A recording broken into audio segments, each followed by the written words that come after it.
اللہ تبارک و تعالی مبارک فرمایا آپ نے اس گاؤں کے اندر حضور کے ذکر کی محفل کا انعقاد کیا۔ ماشاءاللہ، یہ بہت مقدر کی بات ہے کہ اللہ تبارک و تعالی کسی کو اپنے محبوب کے ذکر کی توفیق عطا فرمائے۔ یہ سب کو میسر نہیں ہے، یہ بہت بڑی بات ہے۔ اللہ کا احسان ہے کہ اس نے آپ کو اور ہمیں یہ توفیق عطا فرمائی ہے کہ ہم حضور کے ذکر کی مجلس منعقد کرتے ہیں۔ میرے آقا سرور دو عالم صلی اللہ تعالیٰ علیہ وآلہ وسلم اپنے کاشان اقدس میں جلوہ فراز ہیں۔ جب کاشان اقدس سے باہر نکلے، اپنے حجرے سے باہر نکلے، تو حضور نے دیکھا کہ میرے آقا کے پیارے صحابہ کی ایک محفل بپا ہے۔ سمجھ میں آ رہی ہے بات؟ ایک مجلس بپا ہے، اور وہ ہجوم لگا کر کے صحابہ بیٹھے ہوئے ہیں۔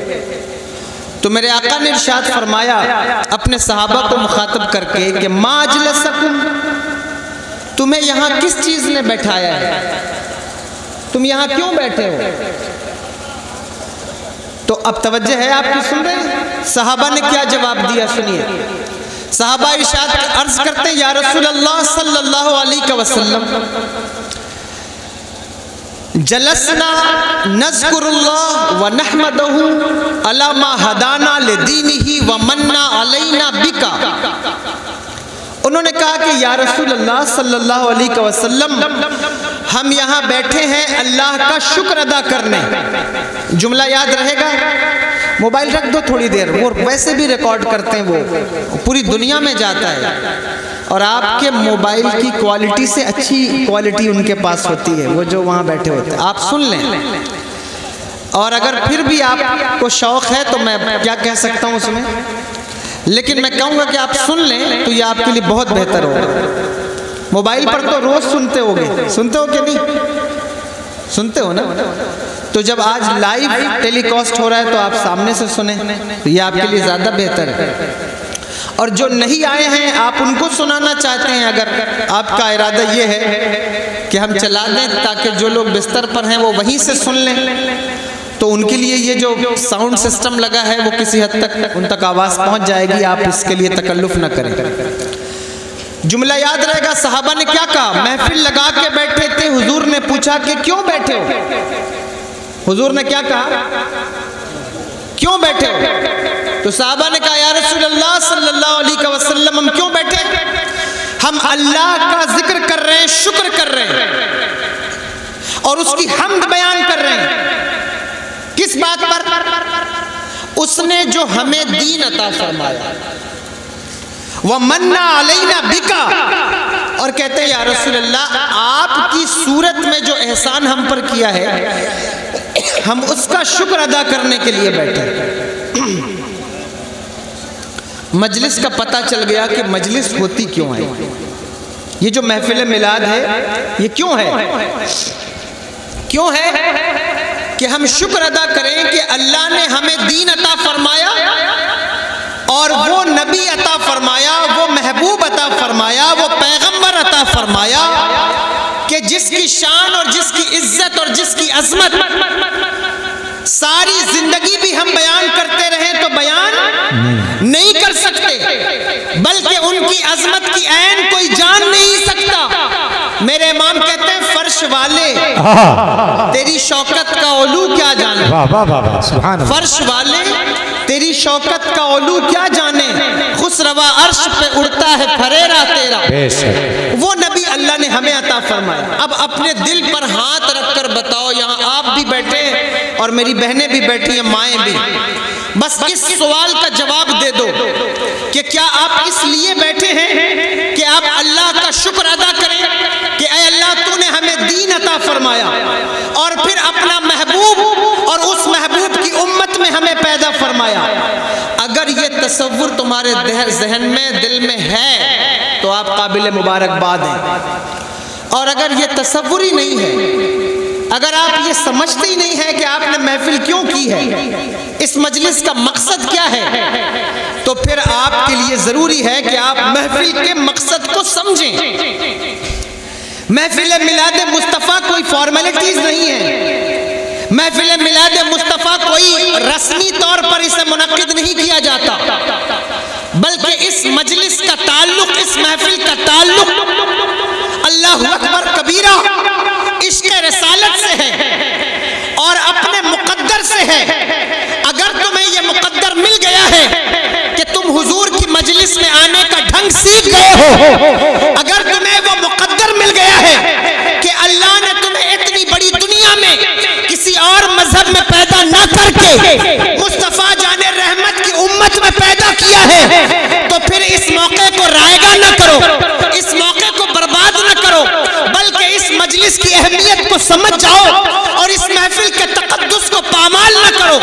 خدا کی قسم، اگر تم اس محفل کے تقدس کو سمجھ کر اس مجلس میں بیٹھے تو آج تم اس زمین پر اس مجلس کا انعقاد کر رہے ہو، لیکن کل میدان محشر ہوگا اور میدان محشر میں اللہ کے رسول کی تشریف آوری ہوگی۔ جس طرح یہاں ان کا شکر ادا کر رہے ہو، وہاں بھی ان کی مجلس میں شکر ادا کر۔ نعرہ تکبیر، نعرہ رسالت، نعرہ رسالت، جشن عید میلاد النبی، سرکار کی آمد، دلدار کی آمد۔ اگر یہ تصور پیدا ہو جائے، جتنا یہاں آپ جھوم رہے ہو نا، جتنا وجد آپ کر رہے ہیں، نوجوان ہمارے جو بچے ہیں عام طور پر یہ کرتے بھی ہیں، جتنا وجد آپ کر رہے ہیں، اگر خدا کی قسم عشق رسول تمہارے اندر پیدا ہو جائے، توجہ کرنا بچوں کی توجہ، اگر تمہارے اندر عشق رسول پیدا ہو جائے، اگر تم اس طرح وجد عشق رسول میں کرو، جو کام تم کس لیے کر رہے ہو مجھے نہیں پتا، لیکن اگر تم یہ کام عشق رسول میں کرو تو تم وجد کرو گے، تمہارے ساتھ یہ زمین بھی وجد کرو، تم وجد کرو تو تمہارے ساتھ آسمان بھی وجد۔ یہ وجد اس کو کرنا چاہیے، اس کے لیے یہ وجد ہے جس کے دل میں واقعی عشق رسول ہے۔ تم کہو گے ہمارے دل میں عشق رسول نہیں، تو میں تم سے پوچھتا ہوں، عشق رسول کی ڈیفینیشن اب میں خیر آج تو بیان نہیں کر سکتا، آپ متحمل نہیں ہیں، لیکن جو بات مجھے بیان کرنی ہے وہ سنو۔ عشق کیا ہے؟ جلوس میں جتنا کودتے ہو، ڈی جے لگا کر، تم نے اسے کوئی عام مجلس سمجھ رکھا؟ یہ حضور کی مجلس ہے، تمہارے چچا کا ولیمہ نہیں ہے۔ یہ ذہن میں بات رہنی چاہیے، دماغ میں یہ تصور پیدا کرو، اور جب ایسی کوئی نازیبہ حرکت ممبر والے دیکھیں تو ممبر والوں کو اسے ہاتھ سے روکنا چاہیے، نہیں تو کم سے کم زبان سے ضرور روکنا چاہیے۔ اور یہ میں کسی پر تنقید نہیں کر رہا ہوں، یہ ہماری بھی ذمہ داری ہے، ان سب کی ذمہ داری ہے۔ کیوں؟ کتنے لوگ مجلس میں آتے ہیں بغیر ٹوپی کے آئے، اب جو بغیر ٹوپی کے بیٹھا ہے میں اس کی شرمندگی کے لیے یہ بات نہیں کہہ رہا ہوں، لیکن اگر ہم ہی اصلاح نہ کریں تو پھر کون اصلاح کرے؟ بغیر ٹوپی کے آئے، آپ بغیر ٹوپی کے آؤ گے، تمہارا بچہ کل کو بغیر پینٹ کے آ جائے گا، اس کے آگے والی پیڑھی اللہ بہتر جانے کیا کرے گی۔ اب تو مجلس کے لوگ مسجد میں بھی ٹوپی لگا کے نہیں آتے نا، نہیں آتے، ان سے پوچھو کیوں نہیں آتے، تو وہ کہیں گے ٹوپی لگانا فرض ہے، ٹوپی لگا کر نماز پڑھنا فرض ہے، واجب ہے، کیا ہے؟ کیوں ٹوپی لگا کے نماز پڑھنا؟ نماز نہیں پڑھتے ٹوپی لگا کے، اب یہ نئی چیزیں آ رہی ہیں لوگوں کے سامنے، اور اللہ بہتر جانے کون ان کو دین دے رہا ہے، کہاں سے دین لے رہے ہیں۔ نماز میں بغیر ٹوپی کے کھڑے ہیں، اور سوال ان سے پوچھا جائے تو کہتے ہیں کہ ٹوپی لگا کر پڑھنا فرض ہے، کیا بغیر ٹوپی کے نماز نہیں ہوتی؟ انہی سے تم پوچھو کہ بتاؤ یہ جو شادیوں میں شیروانی پہنتے ہو یہ کیا فرض ہے پہننا؟ یہ جو شادیوں کے اندر صحرا باندھتے ہو یہ فرض ہے باندھنا؟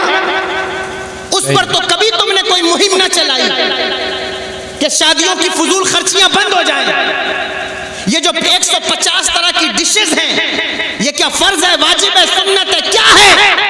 میرے آقا نے ارشاد فرمایا کہ ایک دسترخوان پر ایک ہی سالن ہونا چاہیے، لیکن تم نے اس کے خلاف کبھی مہم نہ چلائی۔ اللہ اکبر کبیرہ، آج تم نے سروں سے ٹوپیاں اتار دی، ہم بچیوں کے سر پر چادروں کی کوششیں کر رہے ہیں، اور ہمارے کچھ لوگ ایسے ہیں جو نوجوانوں کے سروں سے ٹوپیاں اتار رہے ہیں، اور وہ کہتے ہیں کہ یہ بریلویوں کا کام ہے، اسلام کا طریقہ نہیں ہے کہ ٹوپی لگا کر نماز پڑھی جائے۔ میں کہتا ہوں ٹھیک ہے، مان لیا کہ چلو فرض نہیں، مان لیا بغیر ٹوپی کے بھی نماز ہو جاتی ہے، لیکن مجھے بتاؤ، تم خود ہی سوچو اور غور کرو، اس دنیا کے اندر جو بھی شعبہ اور جو بھی معاشرہ یا جماعت قابل احترام ہے، اس کا ایک خاص لباس ہے، بولو ہے کہ نہیں؟ بولو ہے کہ نہیں؟ جو بھی جماعت قابل احترام ہے، اس کا ایک خاص لباس ہے، اس کی پہچان کے لیے۔ میں مانتا ہوں کہ اسلام نے لباس کے حوالے سے جو چیزیں ہمیں کہی ہیں وہ میرے ذہن میں ہیں، لیکن میں تم سے کہتا ہوں، بتاؤ پولیس والوں کا ایک لباس ہے کہ نہیں؟ بولو ہے کہ نہیں؟ ہے نا؟ تم اچھے کسی ریسٹورنٹ میں چلے جاؤ، ہوٹل میں چلے جاؤ، کھانا بنانے والوں کا، کک کا، شیف کا ایک لباس ہوتا ہے، بولو ہوتا ہے کہ نہیں؟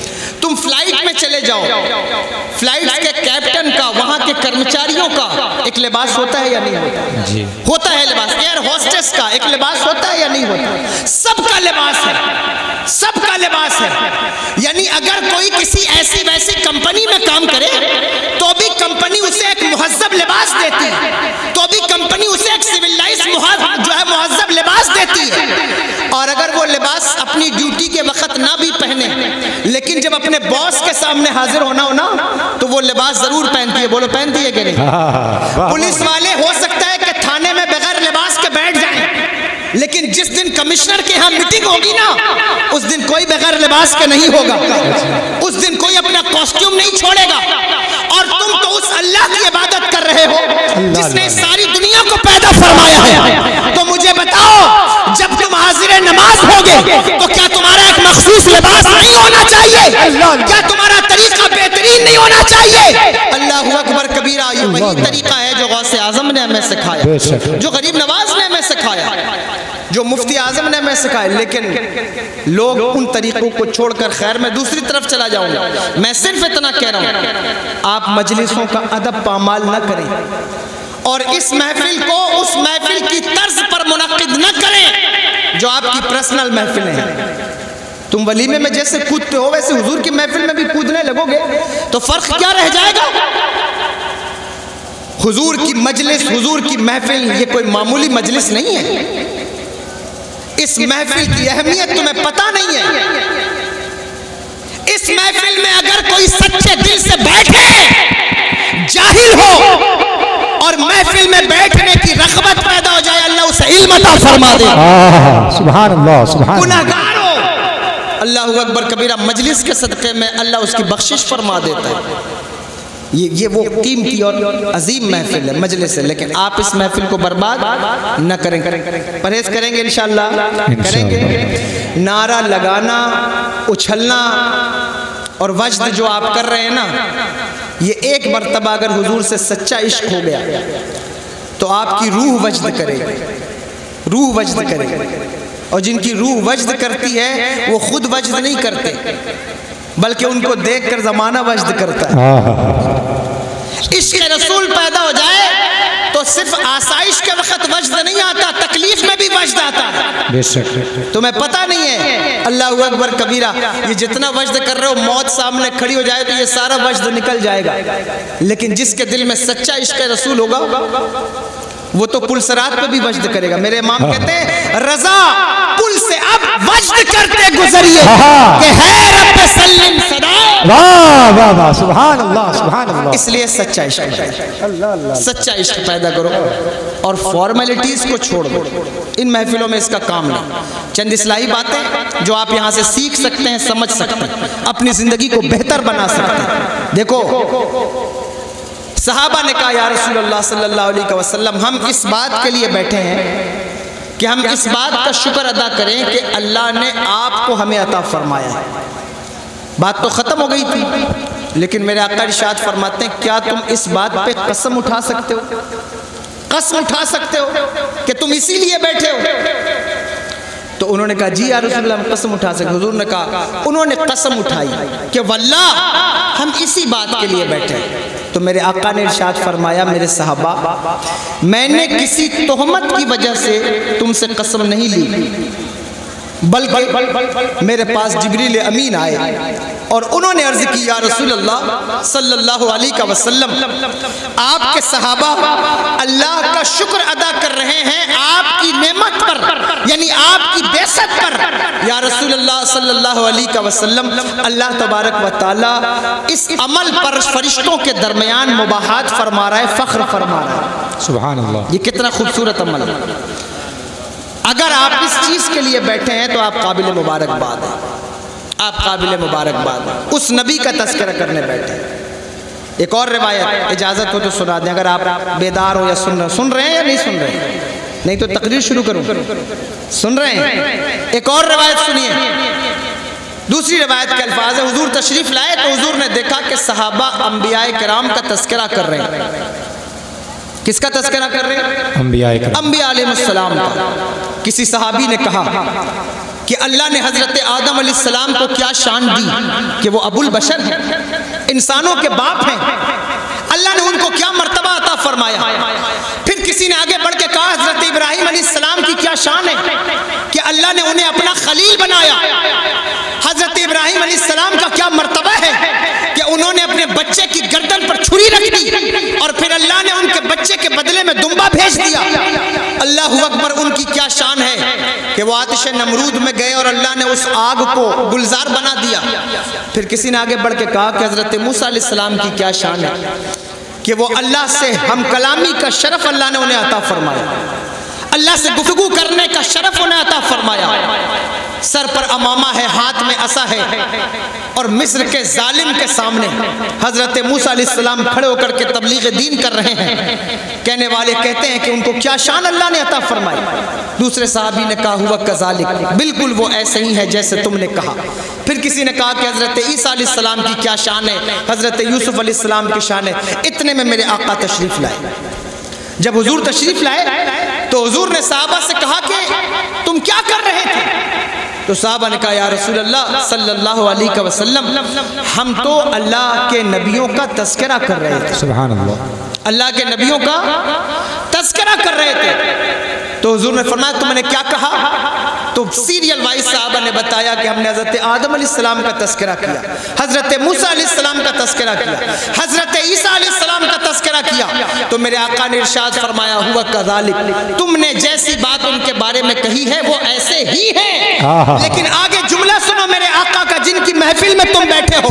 حضور فرماتے الا وانا حبیب اللہ لواء الحمد بیدی یوم القیامت ولا فخر. حضور فرماتے جتنے نبیوں کا تذکرہ تم نے کیا ہے یہ سارے انبیاء قیامت کے دن میرے جھنڈے کے نیچے جمع ہوں گے. میں اللہ کا حبیب ہوں لیکن میں اس بات پہ فخر نہیں کرتا. اللہ اللہ اللہ. میں اس بات پہ اللہ اللہ اللہ. مجھے بتاؤ سارے انبیاء اس نبی کے جھنڈے کے نیچے جمع ہوں گے جو ہمارا اور آپ کا نبی ہے. سبحان اللہ تو بولو. سبحان اللہ. آپ کو سمجھ میں نہیں آ رہی میرا خیال بات؟ میں چاہتا تھا کہ آپ کو کچھ خاص باتیں بتاؤں، اس لیے میں سیدھا میں نے تقریر شروع کی ہے. توجہ کریں. حضور فرمایا کہ یہ سارے انبیاء میرے جھنڈے کے نیچے کھڑے ہوں گے لیکن میں فخر نہیں کرتا. یہاں تو کوئی محلے کا پارشد بن جائے تو وہ اسی پر ساری زندگی فخر کرے. بولو صحیح بات ہے کہ نہیں؟ اللہ اکبر. کسی کی 2-3 منزلہ عمارت بن جائے تو وہ اسی پر ساری زندگی فخر کرے. فخر تو کرتے ہیں لوگ اور ایسی باتوں پر فخر کرتے ہیں. ان نوجوانوں کے یہاں تو کنڈیشن یہ ہے، حالات یہ ہیں کہ یہ ایسی چیزوں پر فخر کرتے ہیں جو معیوب ہے لیکن یہ اس پر بھی فخر کرتے ہیں، اس پر بھی فخر ہے. کسی نے اپنی بیٹی کو جہیز زیادہ دے دیا تو وہ اس بات پر فخر کرتا ہے. کسی نے جو ہے وہ اپنے دشمن کو مزہ چکھا دیا ہے، اس سے بدلہ لے لیا ہے تو وہ اس بات پر فخر کرتا ہے. کسی نے جو ہے وہ کسی کا راستہ روک دیا ہے وہ اس بات پر فخر کرتا ہے کہ وہ میرے گھر کے سامنے سے نکلتا تھا میں نے اس کا راستہ ہی روک دیا، اب دیکھو وہ میرا کیا کرتا ہے, اللہ نے مجھے طاقت دی ہے, پیسہ دیا ہے, دولت دی ہے, لیکن حضور فرماتے ہیں کہ سارے انبیاء میرے جھنڈے کے نیچے قیامت کے دن جمع ہوں گے, لیکن میں اس بات پر فخر نہیں کرتا. حضرت ملا علی قاری نے, نقیب صاحب کی بھی توجہ چاہتا ہوں, حضرت ملا علی قاری نے مرقات میں اس پر گفتگو کرتے ہوئے لکھا کہ یہ بات تو فخر کی ہے, لیکن حضور فخر کیوں نہیں کرتے؟ بات فخر کی ہے یا نہیں؟ فخر کی بات ہے یا نہیں؟ انسانوں کا باپ ابو البشر کسی کے جھنڈے کے نیچے کھڑا ہو تو بات تو فخر کی ہے نا. جس کے حسن کا تذکرہ مصر کے بازاروں سے لے کر دنیا میں چلا ہو اور 3 مہینے تک لوگوں نے کھانا پینا چھوڑ دیا ہو, وہ حضور کے جھنڈے کے نیچے کھڑا ہو, بات تو فخر کی ہے. جس کی ٹھوکر سے مردے زندہ ہو جائیں اور جس کے ہاتھ پھیرنے سے کوڑی شفا یاب ہو جائے, وہ حضور کے جھنڈے کے نیچے کھڑا ہو تو بات تو فخر کی ہے نا. لیکن حضور کہتے ہیں میں فخر نہیں کرتا. اب توجہ کرنا, ملا علی قاری کہتے ہیں کہ حضور کیوں نہیں فخر کرتے؟ فرمایا اس لیے نہیں کرتے کہ یہ بات حضور کے فخر کے لیے نہیں, یہ تو ان نبیوں کے فخر کے لیے ہے کہ وہ حضور کے جھنڈے کے نیچے کھڑے ہیں. اس پر میرے نبی کو فخر نہیں ہے, پر تو انبیاء. سبحان اللہ, سبحان اللہ. نعرہ تکبیر, نعرہ رسالت, سرکار کی آمد, دلدار کی آمد, شہزادے حضور نہال ملت, اولاد غوث اعظم, واہ واہ واہ, زندہ باد. یہ بات کس کے لیے فخر کی ہے؟ توجہ, یہ انبیاء کے لیے فخر کی بات ہے کہ وہ حضور کے جھنڈے کے نیچے کھڑے ہیں. اللہ اکبر. میرے آقا کا جھنڈا جسے میسر ہو جائے پھر اس کی قسمت کا کیا پوچھنا, جس کو حضور کے جھنڈے کا سایہ نصیب ہو, اللہ اکبر, اس کا عالم کیا ہوگا. تو فرماتے ہیں یہ بات ان انبیاء, فخر کا دل میں دریچہ باز کرنا چاہیے, جن کا تو آقا ہے ان کو ناز کرنا چاہیے, جن کا تو آقا ہے ان کو ناز کرنا چاہیے. انبیاء نے دعا کی ہے. میں جانتا ہوں کہ آپ جو گفتگو میں آپ سے کر رہا ہوں وہ آپ کے کانوں پر جو ہے وہ گرا ہوگی اس وقت, یا آپ کی طبیعت جو ہے وہ اس میں نہیں لگ رہی ہوگی, لیکن جو بات میں کہنا چاہتا ہوں وہ ضرور کہوں گا. انبیاء علیہ السلام حضور کی امت میں پیدا ہونے کی دعا کرتے رہے ہیں. 12 نبی ایسے ہیں, یہ میں اپنی جانکاری کے اعتبار سے یہ بات کر رہا ہوں, جنہوں نے دعا کی ہے کہ یا اللہ مجھے ہمیں نبی نہ بنا, اپنے محبوب کی امت میں پیدا فرما. حضرت ابن عساکر نے تاریخ دمشق الکبیر میں بہت لمبی روایت لکھی ہے, اس کو میں پڑھوں گا ضرور, چاہے آپ سنیں یا نہ سنیں, لیکن مجھے یقین ہے میری بہنیں سن رہی ہوں گی. لمبی روایت ہے. علامہ جلال الدین سیوطی خاتم المحدثین اپنی کتاب کفایت الطالب اللبیب فی خصائص الحبیب میں, جس کا اردو ایڈیشن خصائص الکبریٰ ہے, اس میں نقل کرتے ہیں. وہ لمبی روایت ہے, سنیے گا توجہ سے. فرماتے ہیں کہ حضرت موسیٰ علیہ السلام کے اوپر جب الواح تورات کا نزول ہوا تو حضرت موسیٰ نے اللہ سے فریاد کی, اے میرے مالک, اللہم اجد فی الواح امتن, میں نے تورات کے اندر ایک امت کا تذکرہ پڑھا ہے. دیکھو ہماری اور تمہاری بات ہو رہی ہے, توجہ سے سننا. میں نبی کی عظمت آپ کے سامنے بیان کرنے کے بجائے آپ کی فضیلت بیان کر دیتا ہوں. اس سے آپ کو پتہ لگ جائے گا کہ جس نبی کی امت کی فضیلت اتنی ہے اس نبی کی فضیلت کیا ہوگا, جس نبی کی امت کی عظمت اتنی ہے اس نبی کی عظمت کا عالم کیا ہوگا. حضرت موسیٰ کہتے ہیں یا اللہ میں نے اس امت کا تذکرہ پڑھا, ایسی امت جو ثواب کی نیت کرے تو اللہ اسے ثواب عطا فرماتا ہے. عمل نہیں کیا ابھی, صرف نیت کی, اور نیت پر اللہ اسے ثواب عطا فرماتا ہے. اب تم اپنی نیتوں کا محاسبہ کرو کہ تم نے کتنی اچھی نیتیں کی ہیں, کتنی اچھی نیتیں ہیں تمہاری. یا تمہاری نیتوں میں فتور ہے, یا تمہاری نیتوں میں کسی بھلائی کا عنصر موجود ہے, یہ تمہیں دیکھنا ہے, تمہیں غور کرنا ہے. میدان محشر میں ایک شخص کھڑا ہوگا، اس کا نامہ اعمال اسے دیا جائے گا، تو وہ دیکھے گا کہ اس میں حج لکھا ہوا ہے، تو وہ کہے گا یا اللہ میں نے تو کوئی حج نہیں کیا، لیکن میرے نامہ اعمال میں حج لکھا ہے۔ اللہ کہے گا حج نہیں کیا، لیکن حاجیوں کو دیکھ کر حج کرنے کی تڑپ تیرے دل میں پیدا ہوتی تھی۔ یہ الگ بات ہے کہ تو جا نہ سکا، یہ الگ بات ہے کہ تو عمرے کو نہ گیا، تو حج کو نہ گیا، تو نے اپنا سرمایہ کہیں اور لگایا، کہیں اور لگاتا رہا، لیکن تیرے دل میں تڑپ تھی حج کی سچی، تو میں نے تیرے نامہ اعمال میں حج لکھ دیا۔ سبحان اللہ سبحان اللہ۔ اس لیے عمل نہیں کر پاتے ہو تو کم سے کم نیت تو اچھی اچھی رکھ لو، نیت تو اچھی کر لو، اچھی نیتوں پر بھی ثواب ملے گا، اچھی نیت کر لو۔ نیت، حضور نے ارشاد فرمایا نیت المؤمن خیر من عملہ، عمل المنافق خیر من نیتہ۔ حضور فرماتے ہیں مومن کی نیت اس کے عمل سے بہتر ہوتی ہے۔ عمل تھوڑا ہوگا لیکن نیت اچھی ہوگی، زیادہ ہوگی۔ عمل تھوڑا ہوگا، مثال کے طور پر عمل ہے 10 گرام کا لیکن نیت ہے آدھا کلو کی، عمل ہے 1 کلو کا لیکن نیت ہے 10 کلو کی۔ اور فرمایا منافق کا عمل بظاہر زیادہ ہوتا ہے لیکن اس کی نیت خسیس ہوتی ہے، اس کی نیت رذیل ہوتی ہے، اس کی نیت خراب ہوتی ہے۔ اور مومن کی نیت اچھی ہوتی ہے۔ اپنی نیتوں کو اچھا کرو، نیت خالص کرو۔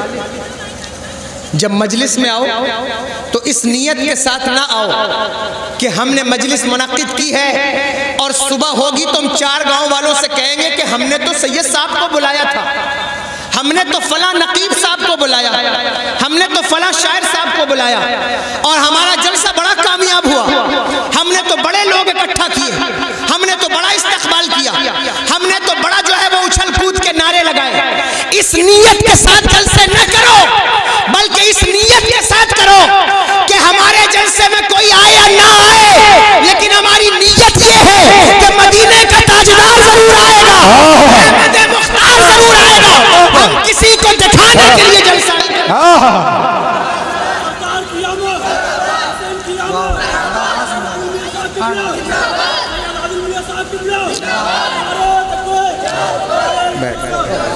اس نیت کے ساتھ اگر تم نے جلسے کر لیے، اگر نیت یہ ہوئی، اگر تو نیت یہ ہے کہ ہماری کمیٹی کا بھی کچھ نام ہو جائے، کچھ ہمارے بھی پوسٹر بینرز، کچھ اشتہارات ہو جائیں، ایک تو یہ نیت ہے، اور ایک وہ نیت ہے کہ یا رسول اللہ ہم کسی اور کے لیے یہ عمل نہیں کر رہے ہیں، ہم تو اپنے گاؤں میں برکت چاہتے ہیں، ہم تو یہ چاہتے ہیں کہ آپ کی نظر کرم ادھر بھی ہو جائے، ہم تو یہ چاہتے ہیں کہ ہمارا معاشرہ جو گناہوں کے دلدل میں دھسا ہوا ہے، ہمارا معاشرہ جو گناہوں کے دلدل میں پھنسا ہوا ہے، ہماری نظریں جو بے حیا ہو گئیں، ہمارا کردار جو ختم ہونے کے قریب پہنچ گیا، یا رسول اللہ ارادہ یہ ہے کہ آپ کی محفل ہوگی، آپ کا تذکرہ ہوگا، فرشتوں کا نزول ہوگا، اور اگر آپ نے نظر کرم فرما دیا، آپ نے نظر رحمت فرما دی، اگر آپ کا گزر ہمارے گاؤں سے ہو گیا تو ہمارا گاؤں بھی کامیاب ہو جائے گا، ہمارا مقدر بھی شگوا بابا، نعرہ تکبیر، نعرہ رسالت، سرکار کی آمد، دلدار کی آمد، حضور سید عادل میاں شاہ صاحب قبلہ، شہزادہ حضور غوث اعظم۔ اگر یہ نیت کر لی، بولو کرو گے انشاءاللہ، انشاءاللہ اگر یہ نیت کر لی کہ بگڑے مقدر سنوارنے ہیں، اگر یہ نیت کر لی کہ جتنے بے نمازی نوجوان ہیں ان کو نمازی بنانا ہے، اگر یہ نیت کر لی کہ جس طرح محفل میں لوگوں کو پکڑ پکڑ کر بلاتے ہیں مسجد میں بھی پکڑ پکڑ کر بلائیں گے، اگر یہ نیت کر لی کہ جتنی بہنیں بے پردہ ہیں ان کے لیے حجاب کا انتظام کر دیں گے، اگر یہ نیت کر لی کہ معاشرے کو سدھاریں گے، سنواریں گے، بنائیں گے، اور اگر یہ نیت کر لی کہ کاش میرے حضور کا گزر میرے گاؤں سے ہو جائے، حضور کی تشریف آوری، کیونکہ خدا کی قسم، توجہ ہے، سن رہے ہو، اگر کوئی انہیں سچے دل سے بلائے تو وہ ضرور آتے ہیں، اگر کوئی سچے دل سے بلائے، سن رہے ہیں آپ پیچھے والے بھی سن رہے ہیں، اگر کوئی سچے دل سے بلائے تو وہ ضرور آتے ہیں۔ فریاد امتی جو کرے حال زار میں، ممکن نہیں کہ خیر بشر کو خبر نہ ہو، وہ ضرور آتے ہیں۔ اور تمہیں پتہ ہے، سن لو، کیا نام ہے اس گاؤں کا؟ ٹیلا۔ ٹیلا والو یہ سن لو، ایک مرتبہ اگر وہ آ گئے، توجہ، ایک مرتبہ وہ اگر گزر گئے، ایک مرتبہ اگر وہ ادھر سے گزر گئے، تو اللہ کی عزت کی قسم صرف تم نہیں، تمہاری آنے والی 7 نسلیں سنور جائیں گی، اس لیے کہ وہ جدھر سے گزرتے ہیں ٹوٹے مقدر سنور جاتے ہیں، وہ جدھر سے گزرتے ہیں بگڑے نصیب بن جاتے ہیں۔ میرے امام کہتے ہیں نعمت باشدہ جس سمت وہ ذیشان گیا، ساتھ ہی منشی رحمت کا قلم گیا۔ اللہ واہ واہ واہ واہ،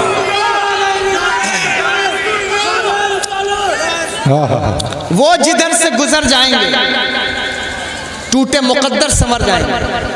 ایسا نہیں کہ تمہارے یہاں مسائل نہیں ہوں گے، اپنے معاشرے کی مسائل سے چشم پوشی کرتے رہو، چھوڑتے رہو، کنارہ کشی کرتے رہو، کردار کا خاتمہ کرتے رہو، لیکن کب تک تم ایسا کرو؟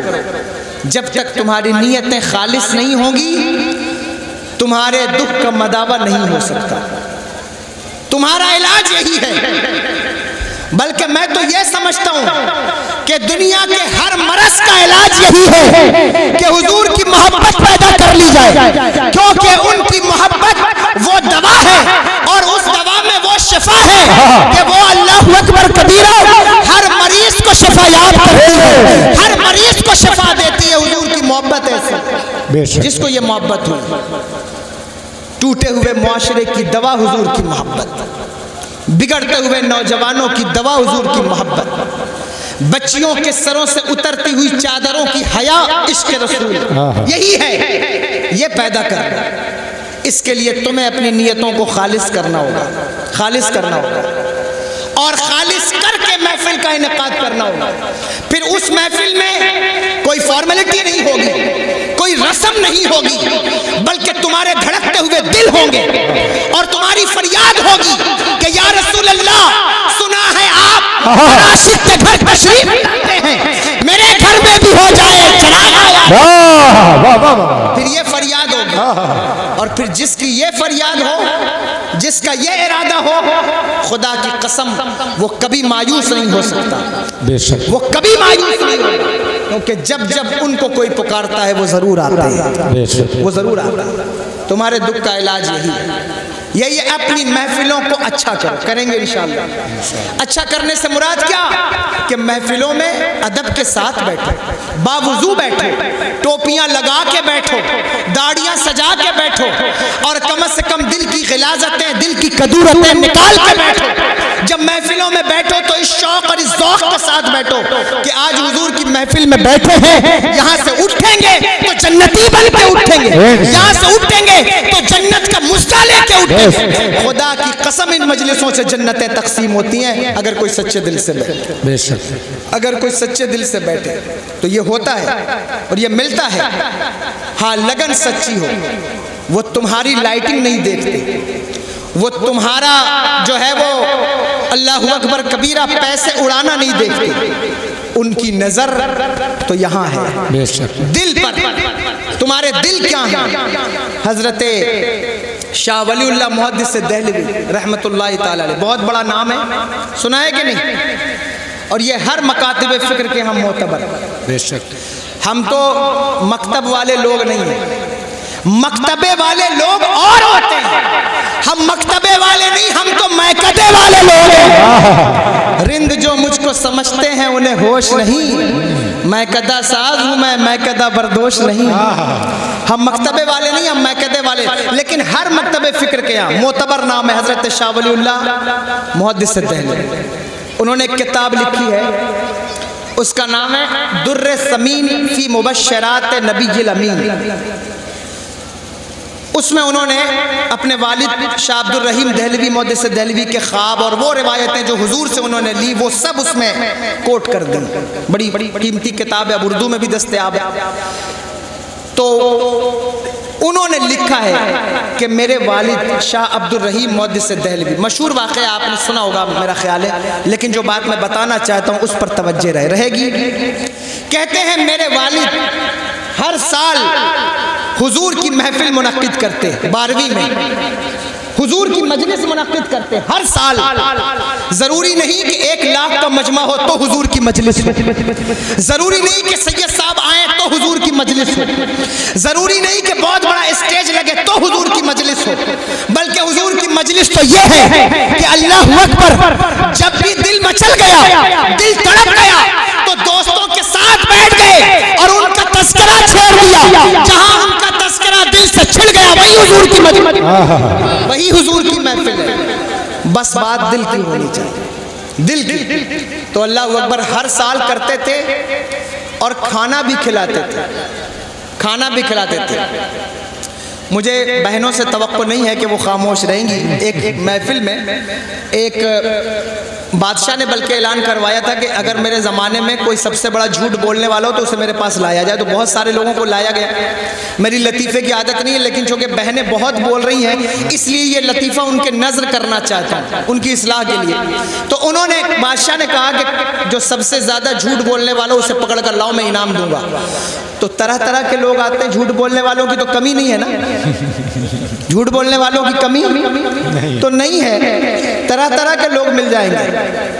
کچھ تو بڑے برانڈڈ لوگ ہوتے ہیں، آسانی سے مل جائیں گے یہ جھوٹ بولنے والے۔ آج کل اگر آپ کسی کو دیکھنا چاہیں کہ سب سے زیادہ جھوٹ کون بولتا ہے تو میں نہیں کہتا، لوگ ایسا کہتے ہیں کہ آپ ٹی وی چینلز کھول لیں تو آپ کو پتہ چلے گا کہ جھوٹ کیسے بولا جاتا ہے۔ خیر میں ادھر نہیں جاتا۔ تو انہوں نے بلا لیا، بڑے بڑے آگئے، کسی نے کہا کہ فلاں تو فلاں۔ ایک شخص اس میں آیا، اس نے کہا کہ میں ایسا جھوٹ بولوں گا، ایسا جھوٹ بولوں گا کہ آج تک ایسا جھوٹ کسی نے نہیں بولا ہوگا۔ اس نے، بادشاہ نے کہا بتاؤ کیا جھوٹ ہے؟ کہا بات یہ ہے کہ میں نے دیکھا کہ ایک جگہ 15-20 عورتیں بیٹھی تھیں اور وہ سب کی سب خاموش تھیں۔ تو بادشاہ نے کہا واقعی یہ سب سے بڑا جھوٹ ہے، ایسا ہو ہی نہیں سکتا کہ 15-20 عورتیں بیٹھی اور خاموش ہیں۔ لیکن اللہ اکبر میری بہنوں، میں تم سے کہتا ہوں، تم نے چونکہ تاریخ فاطمہ نہیں پڑھی ہے، تم نے سیرت مخدومہ نہیں پڑھی ہے، اگر پڑھی ہوتی تو تمہیں پتہ چلتا۔ نبی کے دور کی عورتوں کو دیکھو، تمہیں پتہ چلے گا وہ عورتیں بھی کیا عورتیں تھیں، عورتوں کا مقام کتنا بلند ہے اور کتنی فضیلت کی حامل ہو تم، یہ تمہیں پتہ نہیں ہے۔ آج عورتیں کھڑی ہو جاتی اسلام کے خلاف بولنے، لیکن خدا کی قسم میری بہنوں میں تم سے کہتا ہوں، اللہ کی عزت کی قسم، ہمارے ہاں جو ترتیب ہے نا کہ اسلام میں مردوں میں سب سے پہلے سیدنا صدیق اکبر ایمان لائے، بچوں میں حضرت علی، غلاموں میں حضرت زید بن حارثہ، اور یہ ترتیب ہے نا، لیکن سنو مطلقاً میں یہ بات کہہ رہا ہوں، اگر اسلام کی نعمت سب سے پہلے کسی کے دامن میں پہنچی ہے تو وہ کسی مرد کے دامن میں نہیں بلکہ ایک عورت کے دامن میں۔ اس عورت کا نام ام المومنین حضرت سیدہ خدیجہ اسلام کی دولت اگر کسی کے دامن میں سب سے پہلے پہنچی تو مرد کے نہیں عورت کے دامن میں پہنچی۔ تمہیں معلوم ہے قرآن جیسی کتاب میں کسی سورت کا نام سورہ رجال نہیں ہے، کوئی مرد کی سورت نہیں ہے، لیکن سورہ نساء قرآن کے اندر موجود ہے، سورہ مریم قرآن کے اندر موجود ہے۔ یہ تمہاری فضیلت ہے، تمہیں پتہ نہیں ہے۔ اسلام کی پہلی شہیدہ، اسلام پر جان دینے والا پہلا کوئی مرد نہیں، وہ پہلی عورت ہے، حضرت عمار ابن یاسر کی والدہ حضرت سمیہ غلام تھی، آزاد ہوئی، پھر نکاح ہوا، اور معلوم ہے جب انہوں نے اسلام قبول کیا تو ابو جہل نے اور اوباشوں نے انہیں باندھ دیا چوراہے پر، مکے کے چوراہے پر، اور کہا سمیہ، کوڑا لیتے تھے وہ اپنے ہاتھ میں، یہ میں عورتوں بہنوں کی توجہ چاہتا ہوں، اور وہ مارتے تھے ان کے بدن پر۔ تو حضرت سمیہ کہتی ہیں، اللہ اکبر، ایک عورت کی کہانی میں تمہیں اس لیے بتا رہا ہوں تاکہ تم سننے لگ جاؤ۔ وہ کہتی تھی ابو جہل مار لے جتنا مارنا ہے، مار لے جتنا مارنا ہے، میرے بدن سے کھال تو اتر سکتی ہے، لیکن وہ نشہ جس کو احمد مختار نے چڑھایا ہے وہ نہیں اتر سکتا۔ یہ اسلام کی عورت ہوتی ہے، تمہیں پتہ نہیں۔ حضرت خالد ابن ولید رضی اللہ تعالیٰ عنہ ایک جنگ کے موقع پر رومیوں سے برسر پیکار تھے. تو حضرت قاقہ بن عمرو کہتے ہیں, یا غالباً کوئی اور صحابی ذہن میں اس وقت نام نہیں ہے, تو وہ کہتے ہیں کہ ہم 5000 تھے اور رومیوں کا لشکر بہت زیادہ تھا. اس دن ہمیں ایسا لگا کہ آج شاید ہماری قضا آ گئی, کیونکہ خالد ابن ولید اسلام کے اس سپہ سالار کا نام ہے جس نے کبھی کسی جنگ میں شکست کا منہ نہیں دیکھا. جس جنگ میں گئے ان کا نعرہ تھا, جب وہ فارس گئے تو ان کا نعرہ تھا میں فارس کو تباہ کرنے آیا ہوں, میرا نام خالد ابن ولید ہے. کسی محاذ پر انہوں نے شکست نہیں کھائی, لیکن اس محاذ پر کہتے ہیں کہ ہمیں ایسا لگا کہ شاید آج ہماری قضا آ گئی. حضور سرور کائنات جناب احمد مجتبی محمد مصطفیٰ صلی اللہ تعالیٰ علیہ وآلہ وسلم حضرت ابو عبیدہ بن الجراح رضی اللہ تعالیٰ عنہ کے خواب میں آئے اور آ کر کہا کہ اللہ کا شیر جو ہے وہ ظالموں کے نرغے میں ہے اور تم سو رہے ہو. تو وہ بیدار ہوئے, انہوں نے اعلان کرایا مدینہ المنورہ میں, سننا بہت توجہ سے, کہا سب چلو خالد ابن ولید کی مدد کے لیے. تو فوج اکٹھا ہو گئی اور کمک چلی مدینے سے. جب چلی نا تو حضرت ابو عبیدہ بن الجراح کہتے ہیں کہ ہم نے دیکھا کہ ہماری فوج سے دور دور ایک گھوڑ سوار چل رہا ہے, نقاب پوش, عورتوں کی خاص توجہ, ایک نقاب پوش چل رہا ہے. تو میں نے کہا کہ اسے گھیر کر میری طرف لے آؤ, کہیں کوئی جاسوس تو نہیں ہے. تو اسے گھیر کر میرے پاس لایا گیا. تو میں نے کہا کہ نوجوان تو کون ہے جو فوج سے دور دور چل رہا ہے؟ اس نے کہا میں خالد ابن ولید کی بیوی ام تمیم ہوں, میں خالد ابن ولید کی بیوی ام تمیم ہوں. میں اس لیے آپ کے ساتھ چل رہی ہوں کہ میرے شوہر جب بھی جنگ میں جاتے تھے تو وہ ایک ٹوپی لگا کر جنگ لڑتے تھے اور اس میں حضور کے منہ مبارک لگے ہوئے تھے, اور آج وہ ٹوپی گھر بھول گئے ہیں تو میں انہیں پہنچانے جا رہی ہوں, کیونکہ آپ نے اعلان کیا ہے کہ وہ ظالموں کے نرغے میں ہے. میں سمجھ گئی کہ یہ ٹوپی کی بنیاد پر وہ جیتتے رہے ہیں, اب یہ ٹوپی ان کے ساتھ نہیں, اس لیے میں ساتھ چل رہی ہوں. اللہ اکبر. وہ چلتی رہی. جب یہ قافلہ, یہ فوج, یہ کمک حضرت خالد بن ولید کے پاس پہنچی تو وہ اس وقت رومیوں سے برسر پیکار تھے, لڑائی کا وقت تھا, میدان کا وقت تھا, جنگ جاری تھی. ساری فوج ڈائریکٹ جنگ میں اتر گئی. حضرت خالد بن ولید نے دیکھا کہ کمک آ گئی ہے, حوصلے بڑھ گئے, تلواروں کے زور چمکنے لگے اور اللہ اکبر مدینے کی تلواریں چمکنے لگی, گاجر مولیوں کی طرح رومیوں کو کاٹنے لگی. تو حضرت خالد بن ولید نے دیکھا رضی اللہ تعالیٰ عنہ کہ ایک نوجوان ہے جو اللہ اکبر جنگ والوں میں سب سے آگے جا کر دشمنوں پر حملہ کرتا ہے, کسی کی گردن کاٹتا ہے, کسی کے بازو کاٹتا ہے. اللہ اکبر کبیرہ. اس کے تلوار کی چمک ایسی ہے کہ بڑے بڑے مجاہدین کی تلوار میں وہ چمک نہیں ہوتی. حضرت خالد بن ولید آگے بڑھے اور آگے بڑھ کے اس نوجوان کو شاباشی دیتے کہ نوجوان تو بڑی ہمت سے لڑ رہا ہے, تو بڑی ہمت سے جوامردی سے لڑ رہا ہے. تو نوجوان نے اپنا نقاب ہٹا کر کہا میرے سرتاج مجھے نہیں پہچانتے, میں آپ کی بیوی ام تمیم ہوں, میں عورتوں کی توجہ چاہتا ہوں. اللہ اکبر کبیرہ. ایک وہ زمانہ تھا کہ جب ہم جہاد میں بھی ہماری عورتیں نقاب نہیں کھولتی تھیں. ایک یہ زمانہ ہے کہ مجلسوں میں بھی ہماری بچیاں اور بہنیں بے پردہ ہو جاتی ہیں. اللہ اکبر کبیرہ. ولیموں میں بھی بے پردہ اور بے حجاب ہو جاتی ہیں. یاد رکھنا خدا کی قسم اس وقت حجاب میرا موضوع نہیں ہے, ورنہ میں تمہیں بتاتا, اور یہاں جس بھی قوم جس مذہب سے تعلق رکھنے والے لوگ ہوں یہ میرا دعویٰ ہے. میں اندور میں تقریر کر رہا تھا, مجھ سے کسی نے کہا کہ آپ عورتوں کے حقوق پر بات کر رہے ہیں تو اسلام نے عورتوں کو کتنا حق دیا ہے. میں نے کہا آؤ بیٹھ کر میرے ساتھ بات کر لو. 40 سال ہوئے ہیں جب امریکہ کی پارلیمنٹ میں عورتوں کو حقوق ملے ہیں, لیکن 1450 سال پیچھے پلٹ کر دیکھو حضرت عمر بن خطاب رضی اللہ تعالیٰ عنہ کی پارلیمنٹ میں اس وقت سب سے پہلے دنیا میں کسی عورت کو ممبر آف پارلیمنٹ بنایا گیا ہے تو وہ میرے نبی کے دین میں بنایا گیا ہے. تمہیں پتہ نہیں ہے عورتوں کا مقام کیا ہے. اللہ اکبر کبیرہ. ہمارے یہاں عورتوں کا مقام اتنا بلند ہے, اتنا اونچا ہے کہ جنت جیسی چیز کو عورتوں کے قدموں کے نیچے رکھ دیا گیا ہے. اس سے بڑا مقام عورتوں کا اور کیا ہو سکتا ہے. میرا موضوع یہ نہیں ہے، لیکن میں اپنی بچیوں اور بہنوں سے مخاطب کر کے کہتا ہوں، میری بچوں، میری بہنوں، میری بھائیوں اور میری بہنوں، میں تم سب سے کہتا ہوں اپنی بہنوں کے پردے کا اہتمام کرو۔ خدا کی قسم عورتوں کا مقام اسلام میں وہ ہے کہ اللہ اکبر کبیرہ، عورتیں صرف گھر میں کھانا بنانے اور جو ہے وہ خدمت کرنے کی چیز نہیں ہے۔ اللہ نے انہیں وہ مرتبہ عطا فرمایا، اللہ نے انہیں وہ رتبہ عطا فرمایا کہ اگر یہ سبر جائے اور اللہ اکبر کبیرہ یہ اپنے اولاد کی پرورش ڈھنگ سے کر دے تو اس کی کوکھ سے کبھی عبد القادر جیلانی جنم لیتا ہے، کبھی معین الدین اجمیری جنم لیتا ہے، کبھی اعلیٰ حضرت جنم لیتے ہیں، کبھی مفتی اعظم جنم لیتے ہیں۔ واہ واہ واہ، سبحان اللہ سبحان اللہ۔ یہ عورت سمر جائے تو پھر پوچھنا کیا ہے؟ اسلام کی پہلی شہیدہ ایک عورت، اور معلوم ہے ان کے دونوں پیروں کو اونٹ کے دو مختلف پیروں میں باندھا گیا اور باندھ کر کے اسے دو مختلف سمتوں میں دوڑایا گیا اور ان کے پیٹ پر جو ہے وہ تیر مارے گئے۔ اللہ اکبر۔ اسلام کی پہلی شہیدہ حضرت سمیہ رضی اللہ تعالیٰ۔ یہ میں عورتوں سے کہتا ہوں، اپنی بہنوں سے، تمہارا مقام یہ نہیں ہے کہ تم گٹکا کھانے والے اور سگریٹ پینے والے اور جو ہے وہ گومتیوں پر کھڑے ہونے والوں کے ایک دو کال پر بک جاؤ۔ تمہارا منصب یہ نہیں ہے کہ اسکول سے چھٹیاں ہو تو تم جو ہے وہ نوجوانوں کے پیچھے گزر جاؤ۔ تمہارا منصب یہ نہیں ہے، تم کو اللہ نے بڑا عروج دیا ہے۔ اور مسلمانوں میں تم سے کہتا ہوں، تمہارے گاؤں میں چاہے وہ تمہاری بیٹی ہو یا کسی ہندو کی بیٹی ہو، کسی عیسائی کی بیٹی ہو، کسی کرسچن کی بیٹی ہو، بیٹی تو بہرحال بیٹی ہوتی ہے۔ اگر تم مسلمان ہو تو تمہاری ذمہ داری ہے کہ جتنی حفاظت اپنی بیٹیوں کی کرتے ہو اتنی حفاظت اپنے پڑوسی کی بیٹی کی بھی کرو۔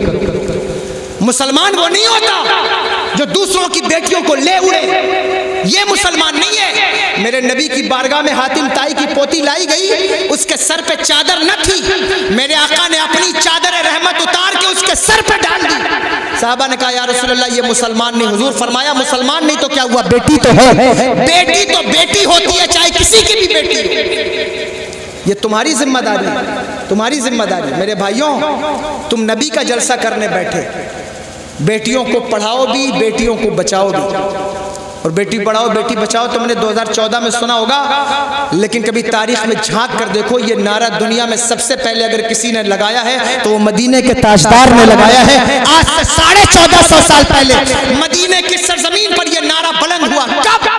جب عورتوں کو زندہ دفنایا جا رہا تھا۔ یہاں کوئی بیٹھا ہو پڑھا لکھا تو آئے مجھ سے بات کرے، میں اس کو بتاؤں کیا ارسطو کا فلسفہ تم نے نہیں پڑھا؟ کیا افلاطون کی بولیاں تم نے نہیں سنی؟ تم نہیں جانتے؟ وہ تو عورت کو انسان ماننے کے روادار نہیں ہے۔ اللہ اکبر کبیرہ، کیا اسی ملک کے اندر شوہر کے ساتھ عورتوں کو جلایا نہیں جاتا رہا ہے؟ میں کسی مذہب پر بات نہیں کرتا اور میں کسی مذہب کی بے ادبی نہیں کر رہا ہوں، لیکن یہ ایک تاریخ ہے، ایک حقیقت ہے۔ لیکن اللہ کی عزت کی قسم، پڑھو تاریخ مصطفیٰ، پڑھو مدینے کی تاریخ، تمہیں پتہ چلے گا جس دن میرے نبی نے اس سرزمین پر قدم رکھا، بیٹیوں کو وہ عروج عطا فرمایا کہ حضور فرماتے فاطمہ تیرا مقام یہ ہے کہ جب تم میدان محشر سے گزرے گی تو اولین و آخرین اپنی نگاہیں جھکا لیں گے اور منادی ندا کرے گا کہ لوگ اپنی آنکھیں جھکاؤ، نبی کی بیٹی کا گزر ہو رہا ہے، نبی کی بیٹی کی سواری کا گزر ہو رہا ہے۔ یہ مقام اسلام نے عورتوں کو عطا فرمایا، یہ عزت عطا فرمائی۔ تو میری بہنوں، تمہارا مقام بہت ہے، تمہارا منصب بہت ہے۔ اگر کبھی کوئی بہکائے، اللہ اکبر، باپ کی عزت کا خیال نہ ہو، ماں کی عزت کا خیال نہ ہو، لیکن اپنے نبی کی عزت کا خیال ضرور کرنا، اپنے نبی کی عزت کا خیال کرنا۔ تم اس نبی کی امت میں ہو جس نے تمہیں وہ مقام دیا، وہ مرتبہ دیا، وہ درجہ دیا۔ اگر کوئی لوگ کہتے ہیں مسلمان بیٹیاں بھاگ گئی، میں کہتا سنبھال کے بولا کرو، جو بھاگ گئی وہ مسلمان کیسی ہے؟ توجہ ہے، جو بھاگ گئی وہ مسلمان کیسی ہے؟ اللہ اکبر۔ جسے اپنے نبی کی عزت کا خیال نہ ہو وہ مسلمان رہ جاتا ہے؟ نہیں رہتا۔ اس لیے بہنوں سے کہتا ہوں، بہنوں بہت توجہ کرو، اور بھائیوں سے کہتا ہوں تم مسلمان ہو، نیت کردار نبی کی محفل میں بیٹھو اسے سنوارو۔ دنیا چاہتی ہے کہ تمہاری فکر، تمہاری نیت بدل کے رکھ دی جائے۔ فکر عرب کو دے کے فرنگی تخیلات، اسلام کو حجاز و یمن سے نکال دو۔ یہ فاقہ کش کے موت سے ڈرتا نہیں کبھی، روح محمد اس کے بدن سے نکال دو۔ یہ اقبال نے کہا تھا یہی طریقہ ہے دنیا کا، وہ تمہارے دماغ سے فکر عرب نکالنا چاہتے ہیں، وہ تمہارے بدن سے روح محمد نکالنا چاہتے ہیں، لیکن تمہارا نعرہ یہ ہونا چاہیے کہ کروں تیرے نام پہ جاں فدا، نہ بس ایک جاں دو جہاں فدا، دو جہاں سے بھی نہیں جی بھرا کروں کیا کروڑوں جہاں نہیں۔ تمہارا نعرہ یہ ہونا چاہیے کروں مدح اہل دول رضا، پڑے اس بلا میں میری بلا، میں گدا ہوں اپنے کریم کا، میرا دین پا رہے نام، یہ ہونا چاہیے۔ یہ کرو، یہی ارادہ رکھو، تم نیت بھی کر لو نا تو تمہیں اس کا ثواب ملنے لگے، نیت کر لو تو ثواب ملے، لیکن تمہاری نیت نہیں ہوتی، نیت نہیں بن پائی، اس لیے نیتوں کو سنوارو، سدھارو، انہیں پاکیزہ کرو، اچھا کرو۔ مجلس منعقد کرو تو اس لیے نہیں بلکہ اس لیے کہ ہمارے اندر چراغاں ہوگا، ہمارا من روشن ہوگا، ہمارا معاشرہ روشن ہوگا، اس لیے ہم محفل کر رہے ہیں۔ یہ سوچ کر محفلیں منعقد کرو، اللہ تمہیں اس کا بدلہ دے، اللہ تمہیں اس کا اجر عطا فرمائے، بے شمار اجر۔ تمہاری اولاد خوبصورت ہوگی۔ حضرت شاہ ولی اللہ مودی سے دہلوی کہتے ہیں کہ میرے ابا نے، توجہ ہے، من کے ساتھ جو کرتا ہے اس کے لیے کیا ملتا ہے۔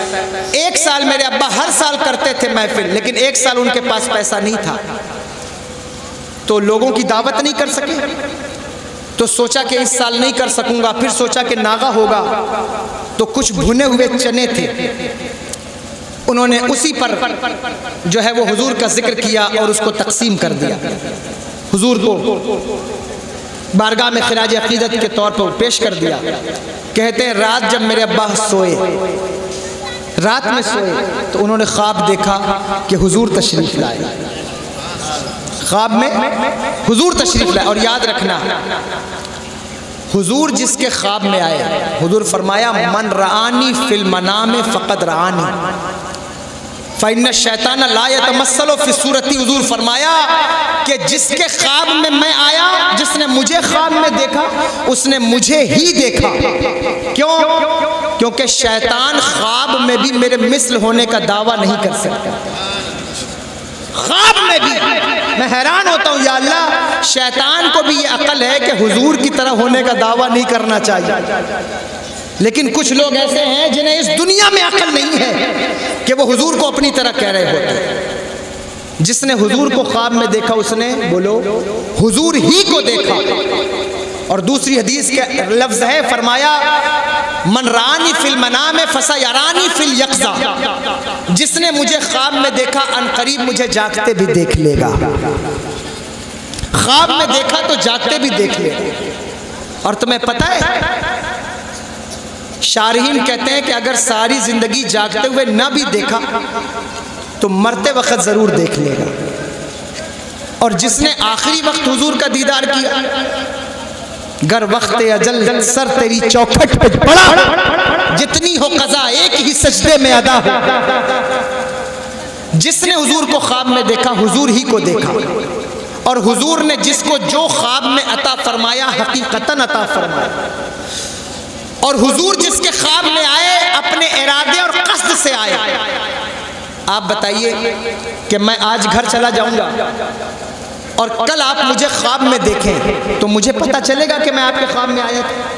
نہیں پتہ چلے گا۔ یا مولانا صاحب یا ان میں سے کوئی میرے خواب میں آیا تو کیا اس کو پتہ ہوگا کہ میں حضرت کے خواب میں آیا؟ نہیں پتہ ہوگا جب تک میں نہ بتاؤں۔ لیکن حضور کسی کے خواب میں آئے تو حضور اپنے ارادے سے آتے ہیں، حضور قصد سے آتے ہیں۔ فرمایا کہ میں نے حضور کو خواب میں دیکھا اور میں نے دیکھا کہ حضور کے سامنے خرد و نوش کی اشیاء پڑی ہوئی ہیں، لیکن میرے آقا انہی چنوں پر شفقت فرما رہے ہیں جو میں نے حضور کی بارگاہ میں پیش کیے تھے۔ پتہ چلا کہ مجلسیں صرف لائٹ اور زیادہ پیسوں سے منعقد نہیں کی جاتی، بلکہ وہ تو دل کی محبت سے منعقد کی جاتی ہیں۔ جتنا خلوص ہوگا، جتنا یقین ہوگا، جتنا عشق ہوگا، اللہ اتنا ہی تمہیں بدلا عطا فرمائے۔ حضرت شاہ عبد الرحیم مودی سے دہلوی کو حضور نے اپنے 2 منہ مبارک عطا فرمائے تھے، اور شاہ ولی اللہ مودی سے دہلوی رحمۃ اللہ تعالی علیہ فرماتے ہیں کہ جب ہم انہیں لے کر کے چلتے تو بادل ان کے اوپر سایہ کرتے تھے، بادل ان کے اوپر سایہ کرتے تھے۔ اللہ اکبر کبیرہ۔ اس لیے حضور کی مجلس کیسے منعقد کرنی ہے؟ دل کے ساتھ انشاءاللہ، بولیے انشاءاللہ۔ تو اس لیے محفل منعقد کرو کہ ہم اللہ کا شکر ادا کریں کہ ہمیں وہ نبی عطا فرمایا کہ جس کی امت میں پیدا ہونے کے لیے انبیاء بھی دعا مانگتے رہے ہیں۔ بس یہ حدیث جو میں بیان کر رہا تھا، اس کو بیان کر کے بات ختم کر دوں گا۔ حضرت موسیٰ علیہ السلام کہتے ہیں یا اللہ، میں نے الواح تورات میں ایسی امت کا تذکرہ پڑھا کہ جو ثواب کی نیت کر لے تو اللہ اسے ثواب عطا فرماتا ہے۔ یا اللہ اس امت کو میری امت کر دے۔ آواز آئی اے موسیٰ، قال تلک امت احمد، یہ امت تو میرے پیارے احمد کی امت ہے۔ تو حضرت موسیٰ علیہ السلام نے کہا یا اللہ، میں نے ایک ایسی امت کا تذکرہ پڑھا کہ جو سب سے آخر میں آئے گی، یعنی حضرت آدم کی امت کے بعد، حضرت عیسیٰ علیہ السلام کی امت کے بعد آئے گی، سب سے لاسٹ میں آئے گی، لیکن فضل و کمال میں سب سے پہلے نمبر پہ ہوگی، فضل و کمال میں سب سے آگے ہوگی، آئے سب سے بعد میں، لیکن ہو کہاں؟ سب سے آگے۔ کہتے ہیں یا اللہ اس امت کو میری امت کر دے۔ فرمایا قال تلک امت احمد، یہ امت تو میرے پیارے احمد کی امت ہے۔ یہ حدیث بہت لمبی ہے، میں ادھر نہیں جاتا، آپ کی توجہ بھی جو ہے وہ منتشر ہو رہی ہے۔ میں صرف اتنا کہنا چاہتا ہوں کہ وہ امت آپ ہیں جس کا تذکرہ انبیاء کرتے رہے ہیں، وہ آپ ہیں جس کا تذکرہ حضور نے فرمایا میدان محشر میں اولین و آخرین کی 120 صفیں لگائی جائیں گی، ان 120 صفوں میں 80 صف میری امت کی ہوگی اور 40 صف میں سارے اولین و آخرین جمع ہوں گے۔ اللہ اکبر کبیرہ، تمہیں اللہ نے یہ منصب دیا۔ قرآن کہتا ہے وَكَذَلِكَ جَعَلْنَاكُمْ أُمَّةً وَسَطًا لِتَكُونُوا شُهَدَاءَ عَلَى النَّاسِ وَيَكُونَ الرَّسُولُ عَلَيْكُمْ شَهِيدًا۔ کہیں فرمایا جو ہے وہ كُنْتُمْ خَيْرَ أُمَّةٍ أُخْرِجَتْ لِلنَّاسِ، تم بہترین امت ہو۔ تمہارا مقام اور مرتبہ یہ ہے کہ انبیاء تمہارے لیے دعا کرتے رہے کہ یا اللہ اس امت کو میری امت کر دے، اس امت کو میری امت کر دے، لیکن آواز آئی یہ میرے پیارے محمد کی امت ہے، تم نے کوئی دعا نہیں کی، تم نے کوئی دعا نہیں کی۔ حضرت موسیٰ علیہ السلام نے دعا کی تھی، ہاتھ اٹھا کر کہتے یا اللہ اگر اس امت کو میری امت نہیں کرتا تو پھر مجھے ہی اس امت میں پیدا کر دے۔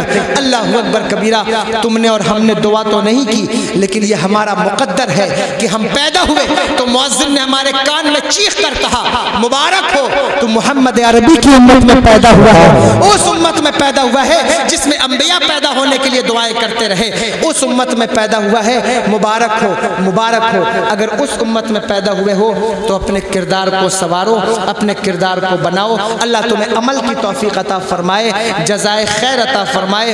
اچھا پروگرام آپ نے کیا، لیکن آپ جانتے ہیں کہ جو ہے وہ الگ الگ طبیعتیں ہوتی ہیں لوگوں کی، میری طبیعت ذرا مختلف ہے تو میں زیادہ انتشار کے ماحول میں گفتگو نہیں کر پاتا ہوں، لیکن جو مجھ سے ہو سکا میں نے آپ کی خدمت میں عرض کر دیا۔